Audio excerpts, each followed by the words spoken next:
Gauges Lake. Hope you're having a great Wednesday. It is the middle of April, and man, these last couple of days have been beautiful. I almost recorded this Wednesday's in the Word outside at the Forest Preserve, but it was a little too breezy for that, and didn't want it to, mess the volume up. But I hope you're able to get outside these last couple of days. The rest of the week's supposed to be a little rainy, but praise God for that. We've needed some rain. It's been really, really dry. But today's weather report brought to you by, no, I'm just kidding. But I love the weather. I love, in college, I used to get up in the morning and watch the Weather Channel before going to school that day or classes that day because it's always fascinated me, and I love the Weather Channel. I guess I'm weird that way. So anyway, I hope you're having a great week, and we had an awesome time this past weekend, Easter weekend, and I hope that it was a challenge and a blessing to you, celebrating the risen Savior and just focused on, do we believe in the resurrection? And so I hope that as we continue forward, that we can still worship openly and can claim that Jesus is alive. And what a great time we had this past Sunday. We are returning back to Peter this coming Sunday, and so I encourage you to join in with us as we continue to walk through 1 Peter and some challenging verses that are coming this week. So I encourage you to make plans to be a part of that.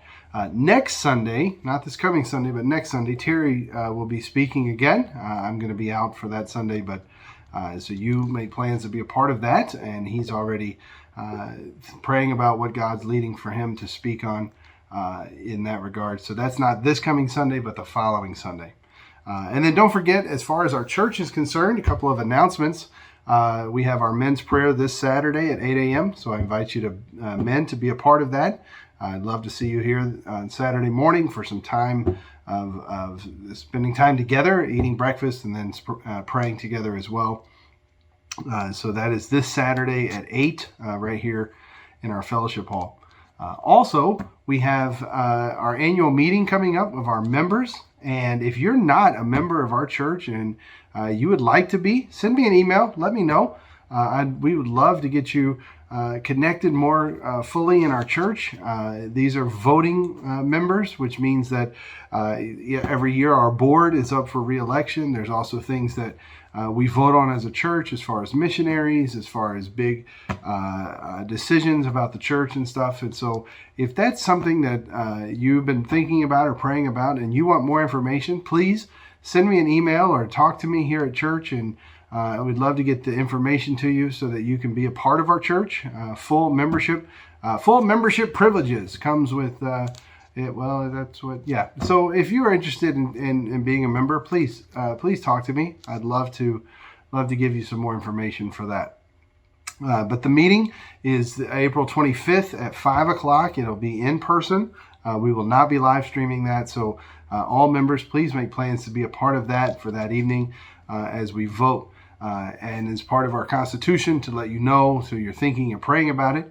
Our board members are up for re-election this year, and that includes 3 elders, Terry Barker, Marty Engel, and Ralph Davis. All 3 have served for a number of years, and so they are up for re-election this year. That's Terry Barker, Ralph Davis, and Marty Engel, as well as our deacon, Ken Snyder, who's also the treasurer, bookkeeper of our church, and so he's up for re-election as a deacon as well. So you make plans and pray about that so that when we bring those up at our annual meeting, you can vote for them if you feel God leading to vote for them to serve for another year at our church. We're also voting on a new missionary. And so a few months ago, we heard from Taylor Wilcox. She is going to be joining Wycliffe Bible Translator Ministries, and she presented her work to us a few months ago, and so she will be actually brought up in our annual meeting for voting on as well. And so if you have questions about that or anything, you can talk to one of our elders, talk to myself, talk to our mission team, Mary Lynn, Garrett, Chris Karpenko. These are all Nancy Gross. These are part of our missions team, and so they can answer questions that you may have as well. So But Taylor Wilcox will be voting on bringing her on as a supported missionary at our annual meeting as well. I hope that as we are navigating these coming months and weeks and months, that you are staying plugged in our church. I get notes and I hear things about people who are joining us online, and what a blessing that is to hear from you. So if you are, just let us know. We'd love to stay in touch with you that way as we are looking forward to warmer weather, warmer days. So I just wanted to share a quick thought. If you joined with us in the last week on reading through the last chapters of John, I would love to hear from you. I'd love to hear that you did that with us. Maybe it was just reading, maybe it was studying. But if you participated in that, I'd love to get feedback and hear from you on that. That was such a fun reminder for me each day. If I'm calling you to do it, I should do it too. And so I hope that it was a joy to read the words from John. This last chapter of John is actually where I wanted to look today in our Wednesday update, which you would have read on Monday, but maybe you're still thinking through some of that. So John chapter 21, this was his last chapter. John 20, we focused on Sunday on the resurrection, and then you have Jesus appearing to Mary Magdalene, and then you have Jesus appearing to the disciples without Thomas, and then with Thomas, and forever he would be known as Doubting Thomas, poor guy. And then we get to John 21, which continues with some of his appearing. He appears to a group of 7 disciples. They're mentioned in verse 2. So John chapter 21, verse 2, verse 1, says, "After this, Jesus revealed himself again to the disciples by the Sea of Tiberias, and he revealed himself in this way: Simon Peter, Thomas, called the twin, Nathanael of Cana in Galilee, the sons of Zebedee, and 2 others of his disciples were together." So there's 7 of them there, the sons of Zebedee, James and John. 2 others they've been debated on. We're not too sure. It could have been Andrew, Peter's brother. It could have been the other Judas. Like there's a lot of debate on which ones it was. John doesn't mention them by name. But they're there, they're fishing, and then Jesus shows and appears to them. And so you have the famous where Peter's casting his nets into the water, and then he says, put them on the other side, which is like the second or third time he's done that. And Peter just jumps into the water, swims to shore because he knows it's Jesus. And I can only imagine what Peter's mindset was, because the last few days for Peter have been just filled with confusion, filled with depression. He's denied him. Like the last things he said was he denied Jesus. And then there's not a lot of talk of Peter. Yeah, there was Peter running to the tomb and witnessing that. But like Peter is really in a difficult spot because of, I think he's just still carrying this guilt and this shame from what happened. And so many times that's what we do too. We carry this guilt and shame from sins that we commit and things that are just looming over our heads. And then we have the famous, the passage with verse 15 down through verse 19, where Jesus and Peter have this amazing restoration. It's just amazing to me that John chose to put it in his gospel here, because I think John loved Peter so much. I think that these 2 guys were like best friends. Like they were cohorts. They probably goofed. They probably spent so much time together as great friends. And we read it Sunday. John writes that he beat him to the tomb. And why would he do that? Why would he put that in there? I mean, it's so comical, but it just sounds like the kind of relationship that John and Peter had. And while we just are left for speculation, we know that they spent these years together. They were both fishermen. They both had their lives changed by the Lord, and they both serve God with their life in the years to come, as you read in the book of Acts. But the more I'm thinking, like, I think John purposely put this here with Jesus and Peter because he loved his friend. He loved his friend. And he knew, like he had to have known that Peter was in a really difficult place. And like as friends, we know when our friends are going through something. And John writing about this restoration here of Peter is just fascinating. It shows the love that John had for him. It shows the love from God to Peter, like Jesus Christ restoring anyone. And we've studied these verses before. I think that they are fascinating, especially if so. The context, Jesus is talking with Peter. He says, Simon, son of John, do you love me more than these? And he said to him, yes, Lord, you know that I love you. He said to him, feed my lambs. He said to him the second time, Simon, son of John, do you love me? He said, yes, Lord, you know that I love you. He said, tend my sheep. He said to him the third time, Simon, son of John, do you love me? Peter was grieved because he said to him the third time, do you love me? And he said to him, Lord, you know everything. You know that I love you. Jesus said to him, feed my sheep. Truly, truly, I say to you, when you were young, you used to dress yourself and walk wherever you wanted. But when you are old, you will stretch out your hands, and another will dress you and carry you where you do not want to go. This he said to show by what kind of death he was to glorify God. And after saying this, he said to him, follow me. So we have the famous, do you love me? Do you love me? Do you love me? And I've told you before how if you looked at the original language, that in our English language, we have the word love. It means so many different things. I love cheeseburgers, or I love pizza. It's not the same as I love my kids, and that's different than I love my wife. Like there's different words, and we just use love.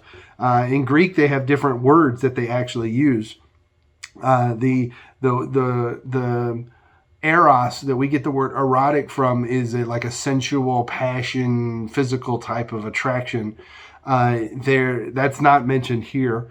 You have one that is the word phileo, which is connected. It's like an acquaintance type of a love, like a friendship type of love. The word Philadelphia is known as the city of brotherly love. That word Philadelphia comes from two Greek words, phileo, love, and adelphos, which is brother. So brother love, Philadelphia. And then, so phileo is like an acquaintance, like a friendship love. And then you have agape, which is the one that's described that's the love from God. We would say it's like a sacrificial love. This was one that was so different, so radical, this giving up type of love. Not giving up, but giving up of yourself for someone else type of love. And here, Jesus asked him, do you sacrificially love me? Do you agape love me? And Peter responds, yes, Lord, you know that I friendship love you. The second time, Peter, do you agape, do you sacrificially love me? Peter says, yes, you know I phileo, friendship, love you. And then the third time, Jesus says, Simon, do you phileo, friendship, love me?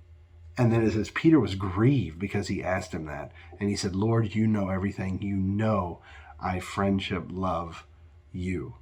And he says, feed my sheep. And then he says, follow me. If you skip down, he says, follow me. And he does. We often call this the restoration of Peter, because this is exactly where we are as individuals. We have sinned against God. We saw the cross. We saw the resurrection. And somewhere in us is that reminder that sin is there. And we're like, oh, what do I do? What do I do? I'm struggling with this. I fight this. And God says, do you love me? Do you love me? If you love me, and he says in another place, you love me, follow me. Keep my commandments. Like Romans 8, there's nothing that will separate you from the love of God. Like there's that reminder, do you love God? And I'm sure throughout this, Peter loved Jesus Christ. He's denied him 3 times, but he still loves him. He's so upset when he sees him go to the cross. And now he's back. And Peter's got this looming over his head. You denied him. You denied him 3 times. And I'm sure Satan had a field day with Peter for those 3 days. You denied the very Son of God. And Jesus is like, Peter, I'm here. Do you love me? If you love me, follow me. That's restoration happens like that. Like, there's not this long penance thing you got to go through. Like, restoration with God, repentance, forgiveness happens, boom, just like that. You do, let's go forward. There's not this hanging over and bringing back up and all of that stuff. Boy, how much would our relationships be different if we did the same thing? I'm getting kind of long-winded today, but it's just a beautiful passage, this restoration of Peter. John finishes his chapter talking about how it's like he's still John. Peter gets restored, and Jesus says, you're going to go where you don't want to go, and John actually alluded, he said that means he's going to be put to death. Peter, by church tradition, says it was crucified upside down. Peter, verse 20, I love this because these guys, Peter says, he turned and saw the disciple whom Jesus loved following them, the one who also had leaned back against him during supper and had said, Lord, who is it that is going to betray? Like, okay, John, it's you, we get it. Peter saw him. He said to him, Lord, what about this guy? Peter's like, he gets restored, and Jesus says, you're going to be carried where you don't want to be carried. Like, you're following me. And Peter looks over and sees John. He goes, what about him? What's he going to do? Because these 2 guys, the friendship that they have.